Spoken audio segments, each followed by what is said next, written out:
So for today's video guys, pag-usapan natin itong bank account na ipamimigay daw ni Sir Chavit Singson pag nanalo siya as senator. Bank account na may debit card at saka credit card na daw. So i-share ko lang sa inyo itong idea ko about sa sinabi ni Sir Chavit. Pero before yan, panoorin muna natin yung sinabi ni Sir Chavit Singson. Pag bibigyan ko ng card, may bank account na sila, credit card na, debit card na, papadala nila diretso sa account, e-wallet. Yeah. Diretso na sa mga kamag-anak. Okay. Linawin natin. Malaking Baka advantage. umasa sila. Walang, siyempre, yan ay kailangan nilang bigyan ng laman o lalamanan nila, di ba? Kailangan bigyan ng laman. Oh, okay. So, dahil siya magsisilbing credit card din, paano ba natin parang values Gov, na ang mga kababayan na hindi lang utang ng utang na dapat may responsibilidad din. How will they do, how will you, anong paraan para po kayo ay mabigyan ng edukasyon sila sa ganung bagay? Yung mga mayor sa kasosyo ko, dahil yung mga mayor magtuturo, kailangan ituro din eh.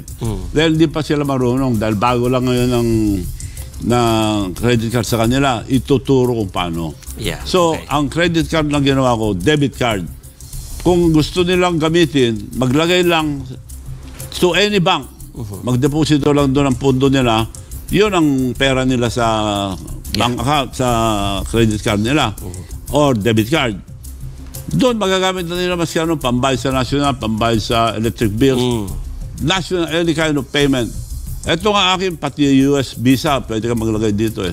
And BankNet, meaning kasusulat ang bangko. Yeah. Right? So guys, hindi ko talaga mag-gets kung ano ba talaga tong card na to. Kasi sana intindihan ko sa sinasabi ni Sir Chavit. So ang bank account daw na ibibigay niya sa mga mamamayan sa Pilipinas is debit card na at credit card pa. At kung gusto mong gamitin, kailangan mong lagyan ng laman. At tinarify dito sa host na to or ano ba to, anchor ba to or host, na paano daw gamitin yung credit card. Sabi niya, lagyan mo ng laman, yun ang gagamitin as a credit card. Kasi pag credit card kasi wala kang balance, may ano ka lang, credit limit, wala kang pera, may credit limit ka, na yan ang i-allow ng bangko sa'yo na gamitin mo. Halimbawa, may credit limit ka ng 10,000, so dapat hindi ka lalagpas sa 10,000. Yan ang ipapautang sa bangko sa'yo at bayaran mo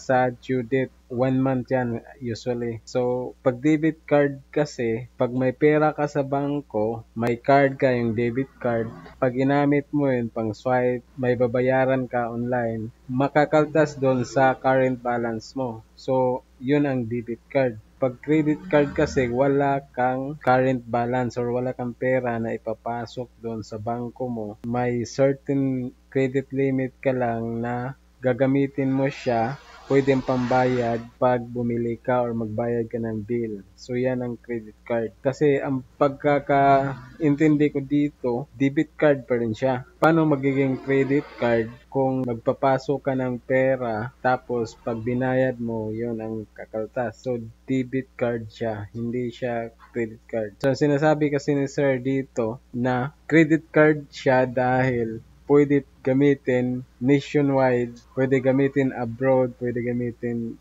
lahat ng payment system. Pwede siyang gamitin. So, ang sense kasi ng credit card is utang yun. Hindi yung pwede mo siyang magamit. Ang debit card, ganun rin naman. Pwede mo siyang i-swipe basta may balance siya. So baka may mga expert dyan sa mga bangko, nagtatrabaho sa bangko, nakapanood dito. Pa-explain naman or pa-comment naman sa baba kung anong ibig sabihin ni Sir na debit card at credit card, tapos lagyan mo ng laman para magamit mo siya as credit card. So yun lang muna sa video na to at sana kung may alam ka dito, mag-comment ka sa ibaba.